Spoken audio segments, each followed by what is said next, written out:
Nah setahun sekali imam itu akan masuk ke ruang Maha Kudus untuk melakukan pendamaian dosa. Nanti semua yang berdosa itu bawa kambing, lembu, sapi ke sana, tergantung dosanya. Kalau besar bawa lembu yang besar, ya kalau dosanya kecil ya cukup domba lah. Kira-kira aja dosanya.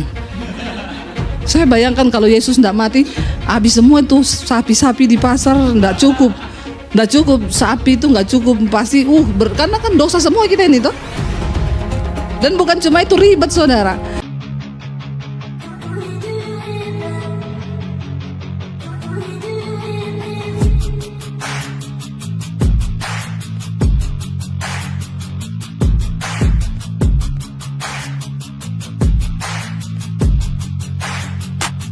Selamat datang di channel Bela Kebenaran.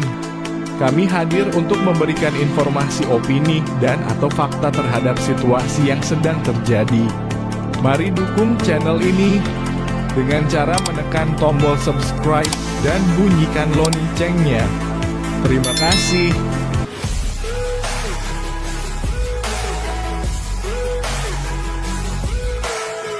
Iya, bulan ini bersyukur saudara ada di gereja yang selalu menuntun saudara untuk membawa kepada pengenalan yang lebih lagi dekat dengan Tuhan.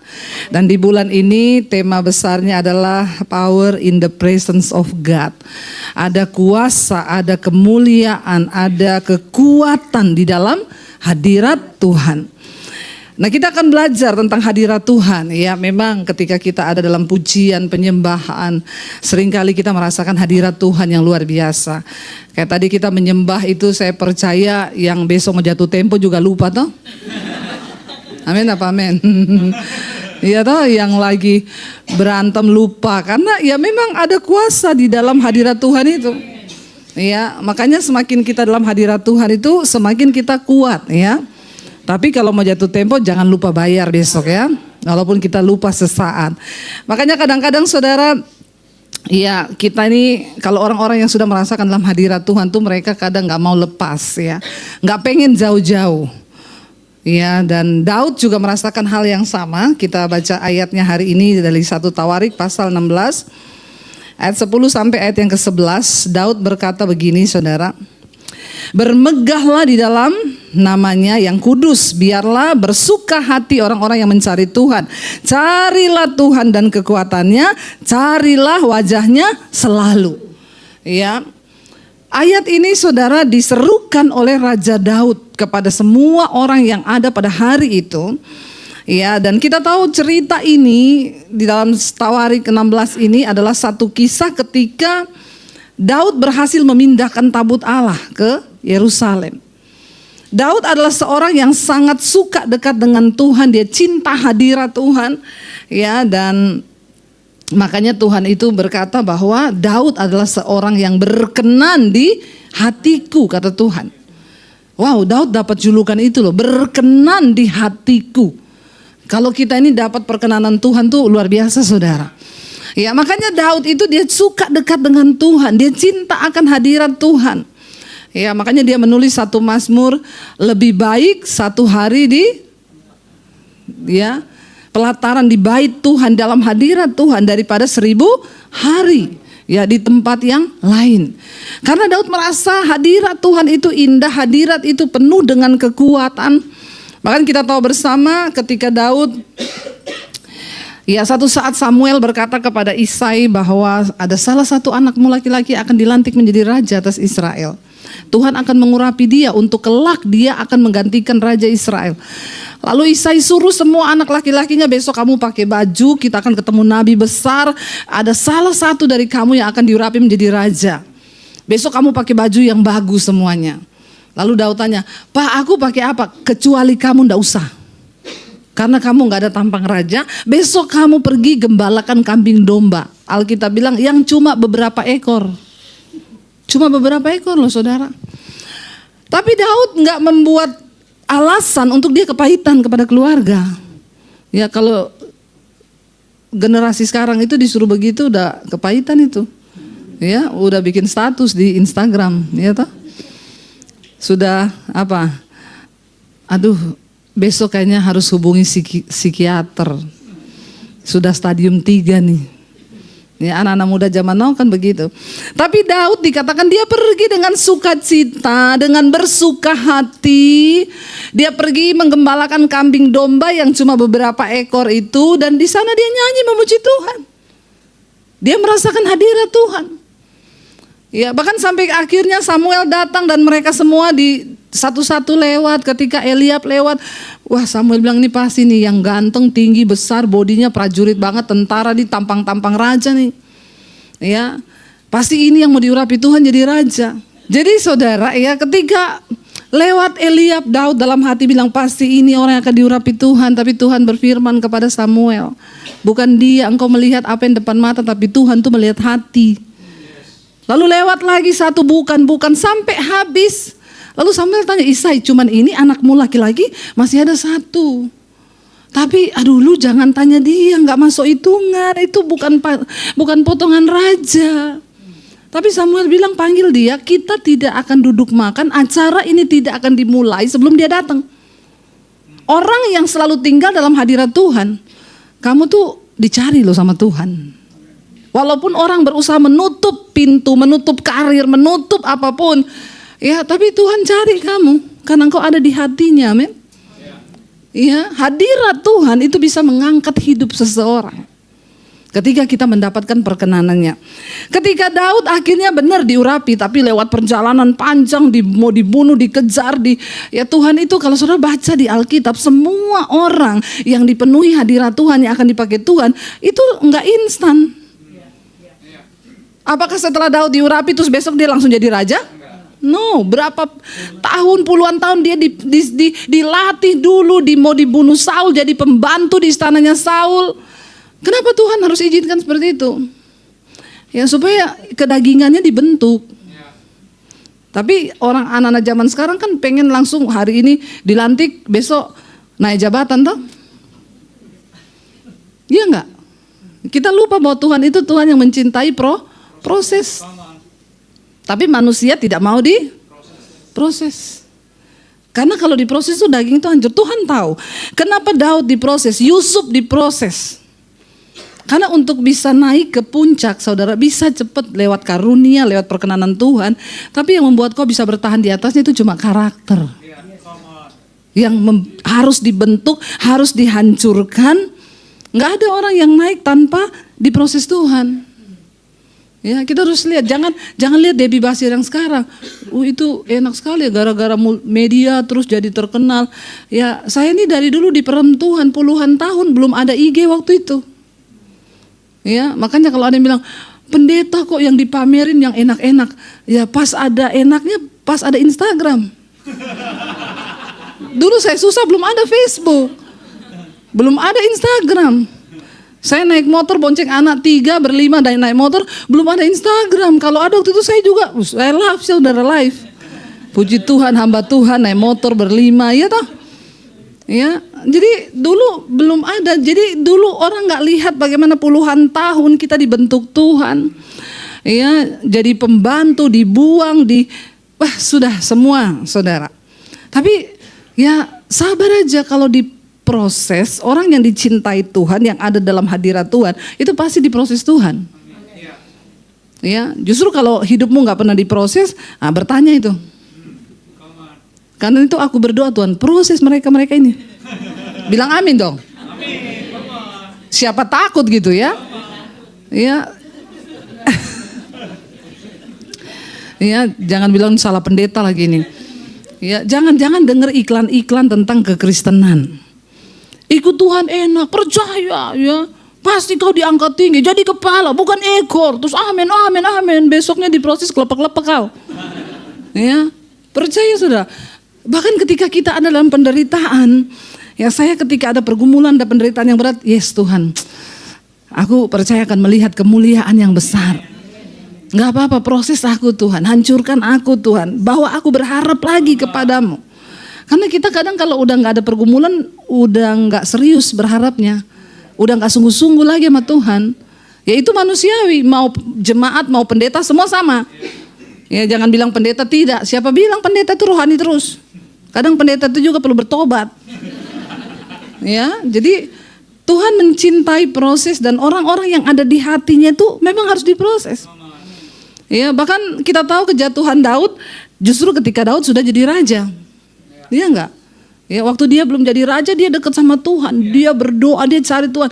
Ketika jadi raja, dia udah menikmati kesenangan, ya. Semua prajuritnya pergi perang, dia udah nggak perlu berperang, tapi kan harusnya ya dia turun juga dong. Akhirnya karena dia tidak berperang, ya dia jalan-jalan di atas soto istananya.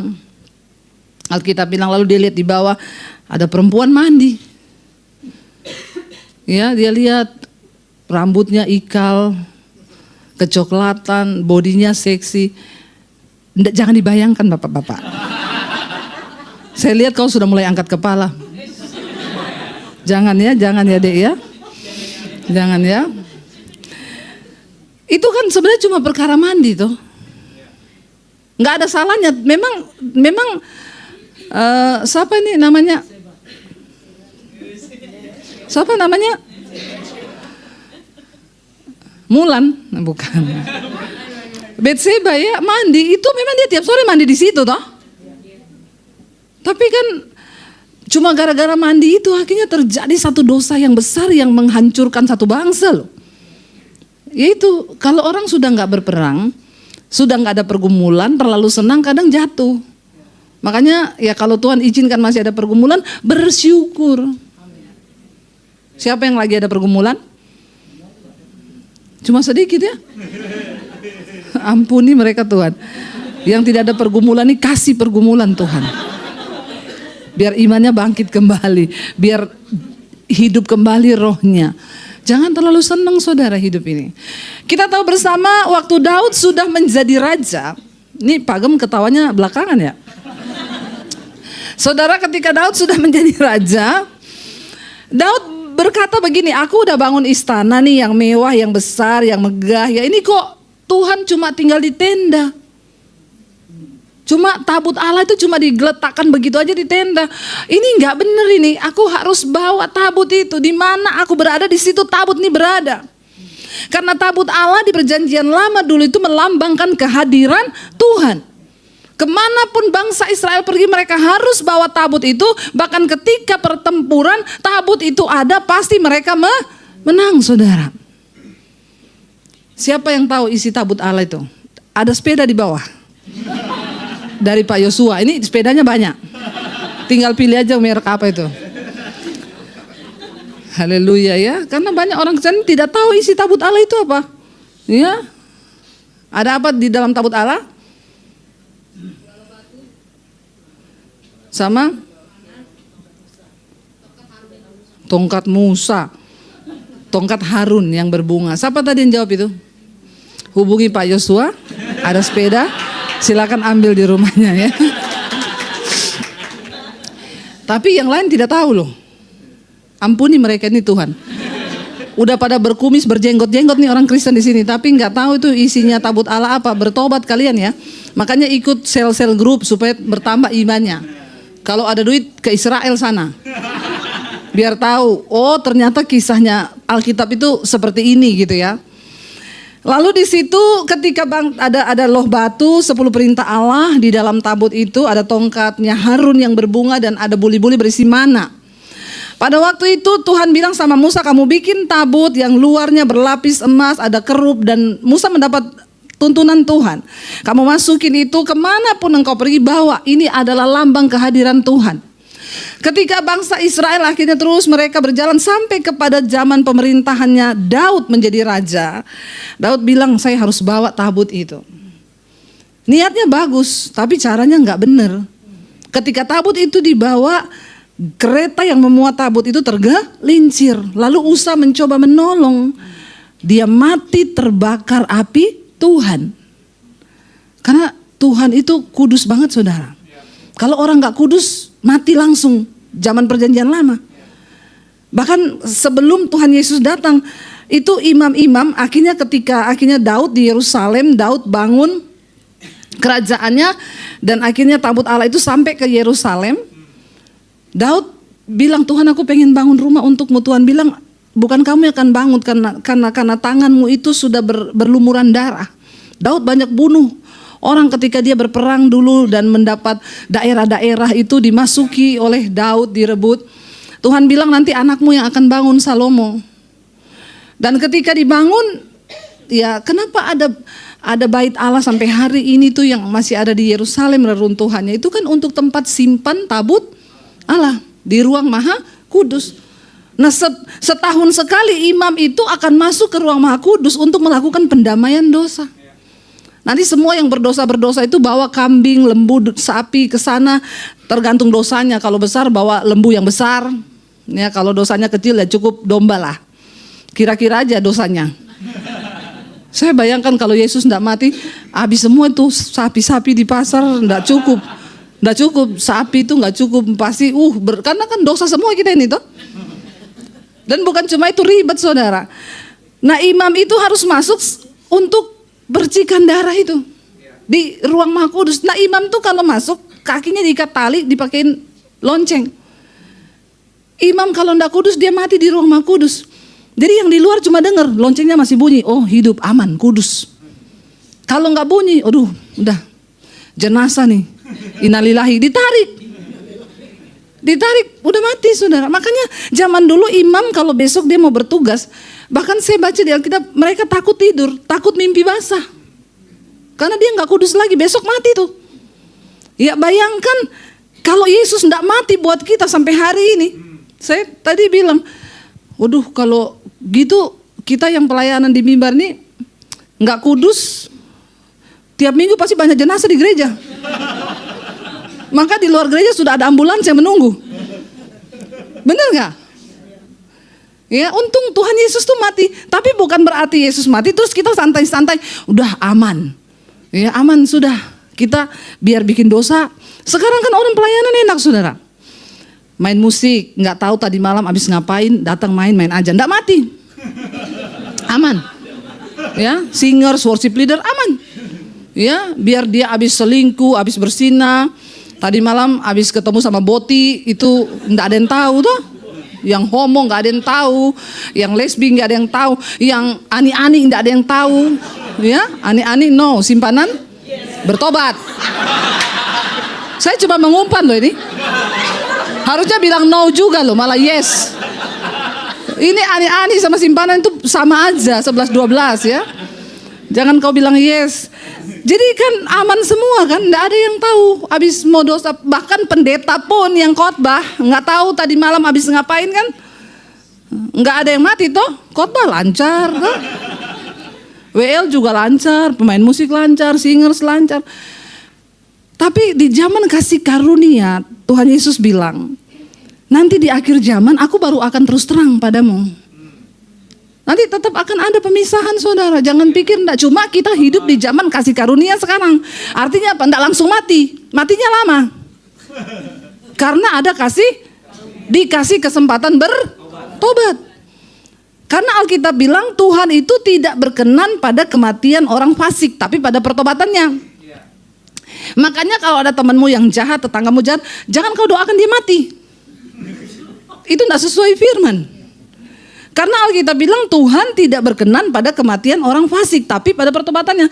Tuhan nggak mau orang fasik itu mati. Enak juga Tuhan lihatnya. Tapi Tuhan lebih suka kasih kesempatan dia Jadi kau kalau mau berdoa buat temanmu yang jahat, tetanggamu, Tuhan jamah dia supaya dia bertobat. Nanti kalau udah tobat ya terserah Tuhan mau mati atau mau hidup, itu urusannya Tuhan, bukan urusan kita. Jadi kita ada di zaman kasih karunia, tidak mati langsung sekarang, tapi satu saat Yesus bilang saat kita berdiri di hadapan tahta pengadilan Kristus, disitulah akan dibuka. Baru Tuhan bilang di situ aku akan berterus terang.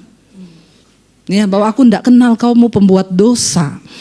Saudara, ketika tabut itu dibawa, akhirnya Usa mati, Daud menjadi sedih. Dia bilang, kenapa Tuhan? Aku ini kan cuma mau bawa engkau datang ke istanaku. Kenapa harus Usa mati? Ternyata akhirnya Daud titip tabut itu di rumah. Kita buka bersama 1 Tawarik 13 ayat yang ke-11 sampai ayat yang ke-14. Daud menjadi marah karena Tuhan telah menyambar Usa demikian hebatnya. Maka tempat itu disebut orang Peres Usa sampai sekarang. Daud marah bukan kepada Tuhan tapi kepada orang-orang. Kenapa bisa terjadi kesalahan yang fatal sampai Tuhan sambar Usa dengan apinya dan mati di tempat. Ayat 12, pada waktu itu Daud menjadi takut kepada Allah. Sebaliknya kepada Tuhan Daud sangat ketakutan. Tidak main-main, mati langsung saudara. Lalu katanya, bagaimanakah aku dapat membawa tabut Allah itu ke tempatku? 13. Sebab itu Daud tidak mau memindahkan tabut itu ke tempatnya ke kota Daud. Tetapi Daud menyimpang dan membawanya ke rumah Obed-Edom orang Gad itu. Ketika mereka sampai di situ Usa mati, Daud bilang stop, jangan terusin, nanti akan banyak yang mati. Ya, cari rumah imam yang terdekat karena tabut itu harus disimpan di rumahnya imam. Lalu mereka cari di Google Map, ketemu rumahnya Obed-Edom. Lalu mereka jalan saudara. Dititiplah tabut itu di rumah Obed-Edom. Ayat 14 dikatakan di sana berapa lama? 3 bulan lamanya tabut Allah itu tinggal pada keluarga Obed-Edom di rumahnya. Dan Tuhan memberkati keluarga Obed-Edom dan segala yang, wow, cuma 3 bulan dititip tok. Cuma dititip tabut Allah itu, bahkan Obed-Edom mengalami berkat Tuhan. Tuhan memberkati keluarganya dan segala yang mereka punyai. Kalau kambing dombanya 1.000 jadi 3.000 saudara. Ini loh, ini yang dibilang dengan kuasa dari hadirat Tuhan itu sangat luar biasa. Lalu Daud dengar, kalau kita baca di ayat yang selanjutnya, Daud mendengar ternyata Obed-Edom sangat diberkati karena tabut itu. Daud bilang gak bisa, aku harus bawa tabut itu ke sini. Lalu Daud kumpulkan para imam. Daud tanya, bagaimana caranya aku membawa tabut itu? Lalu imam berkata, kamu salah membawa tabut itu, tidak sembarangan. Tabut itu adalah bicara tentang kehadiran Tuhan. Jadi bagaimana? Itu tabut tidak boleh diangkat dengan kereta, harus dipikul oleh orang Lewi. Setiap berapa langkah kamu harus menyembelih korban, naikkan puji-pujian baru jalan lagi. Ya, dan imam harus pakai baju keimaman. Oh, akhirnya Daud tahu, maka dibawalah tabut itu sampai akhirnya tiba dengan selamat. Makanya tadi ayat yang kita baca, waktu tabut itu sudah tiba dengan selamat, tadi di dalam Tawarik 16 ayat 10, di sanalah Daud berkata, bermegahlah dalam namanya yang kudus, biarlah bersuka hati orang-orang yang mencari Tuhan. Carilah Tuhan dan kekuatannya, carilah wajahnya selalu. Cari kuasanya, cari kekuatannya. Orang yang dalam hadirat Tuhan akan beroleh kekuatan saudara. Saat mereka mengalami pergumulan, pencobaan, karena hadirat Tuhan itu bicara kehadiran Tuhan. Lalu pertanyaannya, apakah tabut Allah itu menjamin selalu untuk mereka menang? Ada satu kisah dalam Alkitab ketika tabut Allah dibawa dalam peperangan dan orang Israel mengalami kekalahan. Ya, ketika Imam Eli menjadi imam besar dan kedua anaknya akan menggantikan dia sebagai imam, yaitu Hofni dan Pinehas. Alkitab berkata di zaman itu terjadi kemerosotan iman Israel. Kenapa? Anak-anak Imam Eli, Hofni dan Pinehas ini mereka melakukan yang jahat di mata Tuhan. Persembahan yang harusnya dipersembahkan bagi Tuhan, itu dagingnya, lemak-lemaknya mereka ambil. Padahal ada bagian imam, ada bagian Tuhan. Mereka pengen makan yang bagian Tuhan. Ditegur, jangan, itu untuk dipersembahkan sebagai korban. Mereka gak dengar, mereka ambil, mereka masak, mereka makan. Lalu Alkitab berkata, bahkan anak-anaknya Imam Eli ini, Hofni dan Pinehas, mereka meniduri para penyanyi-penyanyi di bait Allah. Mereka melakukan kecemaran, bersinah, melakukan yang najis di dalam pelayanan. Dan itu menjadi satu noda di mata Tuhan. Saat itu mereka tidak lagi menghormati Tuhan. Ketaatan kepada Tuhan dilanggar saudara. Lalu Tuhan izinkan orang Filistin datang untuk menyerang Israel. Mereka masih dengan pede membawa tabut itu ke medan pertempuran. Dan apa yang terjadi? Ketika mereka maju ke medan pertempuran, Alkitab mencatat Israel dikalahkan oleh orang Filistin. Hofni dan Pinehas dibunuh oleh orang Filistin. Dan Imam Eli mendengar kedua anaknya mati, dia jatuh dari kursi keimamannya, mati di tempat. Dan tabut Allah dicuri oleh orang Filistin karena orang Filistin bilang, ini yang menyebabkan orang Israel menang terus. Ini kuasa Allah mereka, kita curi. Dibawa ke Filistin. Apakah di Filistin tabut itu berkuasa? Sebaliknya, ketika tabut Allah itu ada di negeri orang Filistin mengalami kesialan, kutukan, bahkan sakit penyakit.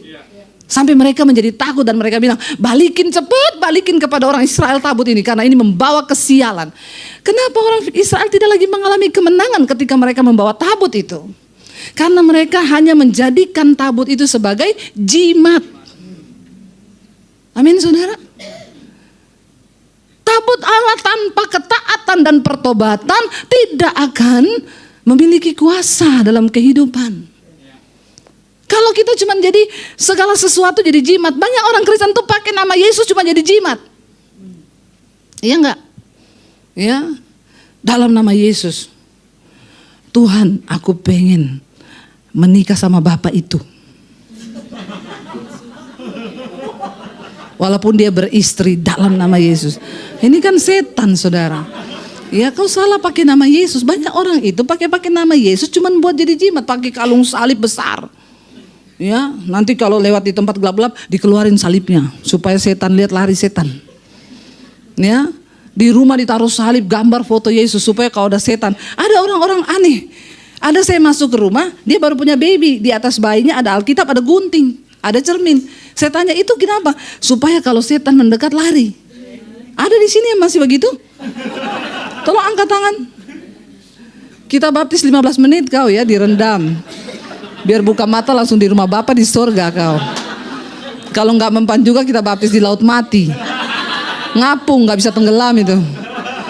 Ada loh orang-orang Kristen yang masih model-model begitu. Banyak saudara. Jadi ada bayi di kepalanya taruh gunting, Alkitab, cermin. Katanya biar setan datang, lihat mukanya sendiri, kabur. Lihat Alkitab, kabur. Siapa bilang? Biar kau mau taruh Alkitab yang gede di situ. Kalau orang tuanya nggak beriman, ya setan malah orang tuanya yang jadi setan. Ya, jangan cuma jadi jimat. Kadang-kadang kita nih ikut Tuhan apa-apa cuma jadi jimat. Ya, bahkan di gereja pun banyak orang sekarang bahasa roh dijadikan jimat. Ya, dijadikan jimat. Bahkan apalagi kalau pendeta bilang harus berbahasa roh, latihan. Bagaimana mungkin bisa orang latihan? Terus diajar lagi baba. Jangan aneh-aneh ya saudara ya. Semakin Kristen makin aneh saya lihat ini orang Kristen ini. Terus dipaksa-paksa supaya terlihat sakti kalau bahasa roh. Ya. Bahaya loh. Satu kali ada malam ketuangan Roh Kudus. Ada bapak-bapak dia punya dealer motor dan mobil. Dari kan 10 malam pencurahan. Dia bilang, Pak Pendeta doakan saya ya. Semoga di 10 malam ini saya dapat 1 malam. Tetap berdoa Pak, percaya. 9 malam gak dapat, 8 malam gak dapat, tinggal 7 malam. Akhirnya udah malam terakhir. Pendetanya bilang, percaya Pak bisa. Dia gini, di sebelah sudah di sebelah bapak. Dia bilang daripada saya gak bahasa roh, mending saya doakan dealer saya. Jadi dia mulai berdoa, Tuhan berkati Yamaha Suzuki Kawasaki, Daihatsu. Dia berdoa kan. Pendetanya datang, penuh, Yamaha Suzuki, Yamaha penuh, kata pendetanya. Begitu selesai, pendeta bilang, selamat ya Pak, Bapak akhirnya berbahasa Jepang.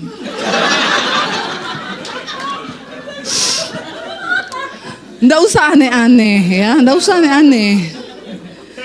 Ya, bahasa roh itu karunia, ya. Saya bukan anti bahasa roh, saya bisa berbahasa roh saudara. Tapi itu bukan untuk jago-jagoan. Terus kalau udah bahasa roh gitu terlihat sakti gitu. Biar kau bahasa roh, kalau kau nggak ada buah roh nggak masuk surga juga kau. Amin. Ya. Itu bahasa roh paling cocok dipakai di rumah waktu kau berantem suami istri. Ya kan? Jadi kau mau marah sama istrimu, memang kau dasar. Wah itu keren. Itu setan lari langsung. Jangan di gereja. Kalau di gereja kau cuma gaya-gayaan biar dilihat orang terlihat lebih rohani gitu. Apalagi udah bergetar-getar semua. Padahal pulang ke rumah lebih setan dari setan. Saya pernah diundang di satu gereja tuh, pengerjanya 2 suami istri. Bahasa rohnya sampai langit ke-7. Saya dalam hati saya, ih keren banget ya. Begitu selesai saya mau pulang, bapaknya itu ada bekas luka di pipi. Saya cuma iseng ngomong gini, Pak itu dicakar istri ya. Saya bercanda, sungguh saya bercanda, tidak ada maksud sedikit pun saya. Tapi ya itulah Roh Kudus ya. Roh Kudus tuh tahu. Jadi saya bercanda gini, Pak itu luka kenapa dicakar istri ya? Terus dia bilang, kok ibu tahu? Aduh. Terus saya bilang, istri sebelah, Bu beneran ibu cakar suami? Terus dia bilang, dia yang duluan Bu. Aduh kalian perlu saya konseling, sini deh. Saya gak jadi pulang loh saudara, saya tarik mereka berdua ini ke ruang sebelah. Karena saya dengar waktu penyembahan, begitu. Tapi memang harus begitu supaya dipikir rohani. Diketawain setan. Jadi saya tanya, Bu, kenapa ibu cakar bapak? Ibu Debbie dengar dulu alasan saya. Suami saya itu pergi pulang kampung, terus ada acara pernikahannya saudara. Saya nggak bisa ikut karena saya harus temani anak-anak di Jakarta. Dia itu pergi dan akhirnya mereka reuni. Nah ini memang reuni-reuni ini banyak setan. Karena banyak CLBK, cinta lama belum kelar. Terus katanya gini, terus Bu ya, dia ketemu sama mantannya Bu. Mantannya itu ibu pendeta. Terus saya bilang, ya gak apa-apa toh Bu, apalagi itu ibu pendeta. Kan cuma ketemu, ya kalau cuma ketemu gak masalah Bu. Pulang itu HP-nya ini sudah gak pernah lepas di meja. Bahkan ke toilet di bawah. Tanda-tanda laki-laki berselingkuh. HP gak bisa lepas dari tangan. Yang kedua, ke toilet bawa HP. Coba dicek ibu-ibu. Kalau memang seperti itu, ada tanda-tanda itu. Itu Bu, HP gak bisa terlepas. Satu kali dia lagi tidur Bu, chattingan, ketiduran, HP-nya lepas dari tangannya dalam keadaan lagi on. Lagi WA. Tiba-tiba saya baca, ya itu Bu selingkuhannya ngomong ini, Papi, Mami kangen loh. Terus saya kaget, hah? Betul begitu Pak? Memang Papi, ya Ibu Debbie bayangkan, mantan pacar panggilnya Papi Mami. Itu wajar nggak Bu? Saya tanya. Bapak betul begitu? Ya iya sih Bu, tapi kan cuma biasa aja. Saya bilang sama istrinya, Bu, cakarannya kurang, satu lagi.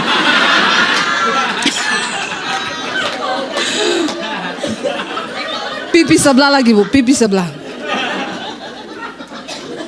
Ya itu, yang begitu-begitu tuh di gereja bahasa roh. Please saudara ya. Mari kita ini jangan sampai menjadi Kristen yang tanpa pertobatan, tanpa ketaatan. Mau sehebat apapun jimat-jimat yang kita pakai di gereja, ya itu percuma. Tuhan tuh tahu siapa kepunyaannya. Setan juga, syaiton juga tahu kau ini temennya atau bukan. Saya pernah doa pelepasan orang kerasukan, ada WL di situ agak-agak tulang lunak, ikut-ikutan nengking saudara. Saya sudah lihat gini, kenapa dia juga datang ke sini? Kita lagi tengking dalam nama Yesus, kerasukan kan? Dia datang dalam nama Yesus. Tulang lunak, boti. Tiba-tiba itu yang kerasukan buka mata, langsung lihat ke dia terus ngomong gini, kau kan temenku. Ngeri loh, WL di gereja, WL. Ya. Mau sehebat apapun kita, pencitraan di gereja, yang pertama Tuhan tahu hidup kita, yang kedua syaitan juga tahu. Jadi gak usah pencitraan. Jadilah kau di rumah sebagai suami yang hidup benar, sebagai istri yang hidup benar, anak-anak hidup benar. Suami walaupun istrimu gak tahu, Tuhan tahu. Istri suamimu gak tahu, Tuhan tahu. Anak-anak orang tuamu gak tahu, Tuhan tahu. Mari kita menghormati Tuhan. Karena tabut Allah tanpa ketaatan percuma, gak ada apa-apanya. Dan Tuhan itu bukan sesuatu yang bisa dipermainkan. Saudara pikir karena saudara bisa bahasa roh gitu, terus waktu saudara bersinah, terus saudara dikenal Tuhan gitu. Jadilah istri yang hidup takut Tuhan, jadi suami yang hidup takut Tuhan. Kita mulai dari keluarga kita aja dulu. Bagaimana kita hidup, bagaimana kita melakukan kebenaran. Sebab tanpa pertobatan dan ketaatan, semuanya sia-sia, saudara. Iman tanpa perbuatan itu mati. Mari kita ciptakan surga itu dari rumah tangga kita, dari keluarga kita. Ya, kita hidup melakukan ketaatan. Sebagai seorang istri, apakah saya sudah melakukan kewajiban saya? Sebagai suami, apakah juga sudah? Ya, suatu saat ada bapak konseling sama saya, dia bilang gini, Bu, saya ini dulu selalu cari-cari ayat untuk istri saya itu yang, hai istri, tunduklah pada suami. Itu saya suka cari-cari itu. Dulu saya tuntut istri saya dengan ayat itu. Untung istri saya itu enggak tahu kebenaran. Jadi dia enggak tahu ayat yang untuk suami mana. Tapi ketika saya dengar khotbahnya Ibu Debbie, dia bilang, saya kaget, Bu, ternyata yang untuk suami itu lebih berat. Karena yang untuk suami dikatakan begini, dan hai kamu suami, kasihilah istrimu seperti Kristus mengasihi jemaat dan menyerahkan nyawanya. Lebih berat mana, bapak-bapak? Jadi jangan bilang istri itu tunduk sama suami. Iya, ternyata yang suami lebih berat. Hai suami, kasih istrimu sama seperti Kristus mengasihi jemaat dan menyerahkan nyawanya loh.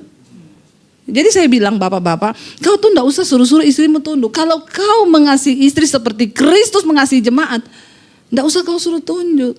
Kau pulang kerja, istrimu auto begini. Itu pasti tuh.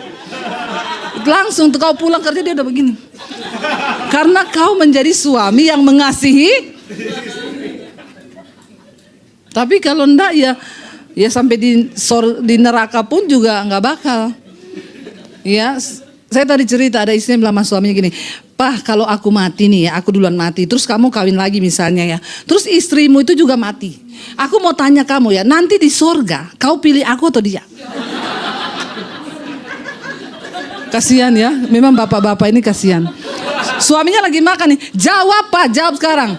Lah kan kamu ndak mati, misalnya. Terus kita ketemu besok di sorga, kau pilih mana? Suaminya bilang, saya pilih masuk neraka saya. Dan ikut tepuk tangan loh. Ampuni nih jemaat ini, tepuk tangan Pak mereka. Lebih pilih masuk neraka Pak. Ya Allah, subhanallah. Jangan pilih masuk neraka ya. Tapi saking stresnya ini bapak ini, dia pikir aku di neraka aja deh daripada di surga ketemu lu berdua terus berantem. Bayangkan loh yang ya. Tolong ibu-ibu, jadilah surga bagi suamimu. Jangan kau tanya-tanya yang belum terjadi. Terus suaminya dipaksa lagi, makanya suaminya bilang pilih masuk neraka aja sayang, biar nggak ketemu kamu lagi selama-lamanya, kamu aja di surga. Bapak Ibu, jadi ya sampai di mana tadi nih? Terakhir ya, karena waktunya sudah mau habis. Terakhir kita lihat yuk, siapa yang bisa naik ke gunung Tuhan dan ada dalam rumah Tuhan? Mazmur 15 ayat yang pertama, Daud berkata begini, dari Daud, Mazmur Daud. Tuhan, siapa yang boleh menumpang dalam kemahmu? Siapa yang boleh diam di gunungmu yang kudus dalam hadirat Tuhan? The presence of God. Yaitu siapa? Dia yang berlaku tidak bercela, yang melakukan apa yang adil dan yang mengatakan kebenaran dengan segenap hati. Amin. Siapa yang boleh merasakan hadirat Tuhan? Yang boleh naik ke gunung kudus itu bicara tentang hadirat Tuhan. Hanya mereka yang hidupnya tidak bercela.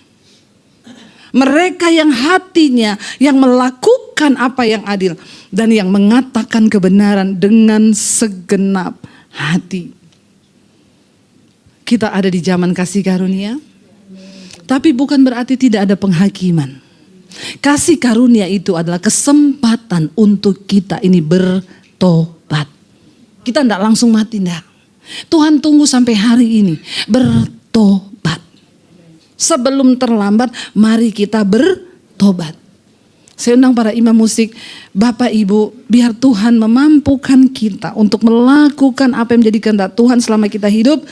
Biar kita kalau orang hidup dalam hadirat Tuhan, dia akan selalu terhubung dengan Tuhan. Sehingga ketika engkau lemah, maka kekuatan dari Tuhan itu mengalir. Orang yang hidup dalam hadirat Tuhan, ada penyertaan Tuhan, karena Yesus berkata, aku adalah Allah Immanuel yang selalu menyertai kamu. Waktu engkau hidup dalam hadirat Tuhan, engkau tidak pernah sendiri, engkau tidak akan takut. Bahkan ketika engkau mau berdosa, hadirat Tuhan akan mencegah engkau untuk melakukan dosa. Dan kita akan dimampukan untuk terus hidup dalam kekudusan. Bangkit berdiri bersama.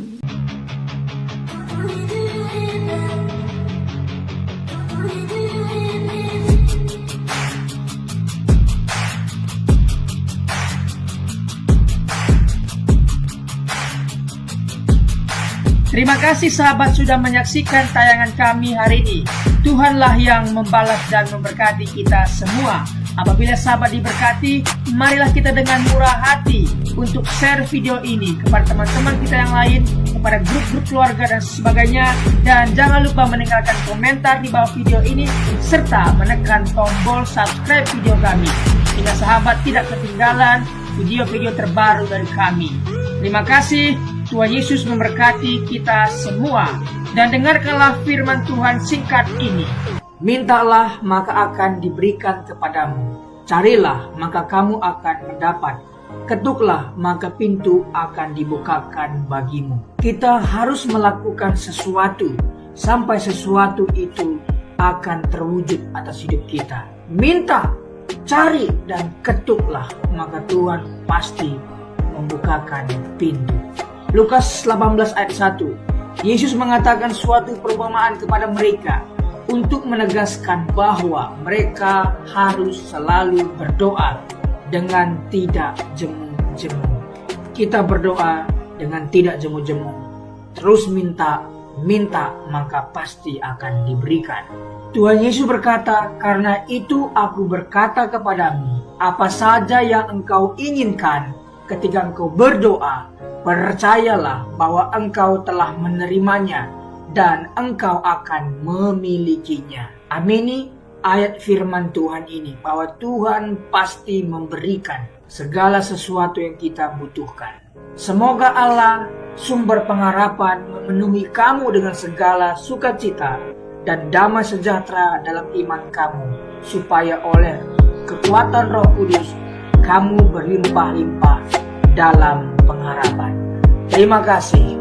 Apabila sahabat ada komentar dan pendapat yang lain terhadap video hari ini, boleh tuliskan komentarnya, pendapatnya di kolom komentar di bawah video ini, sehingga kita boleh diskusi di sana.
Tuhan.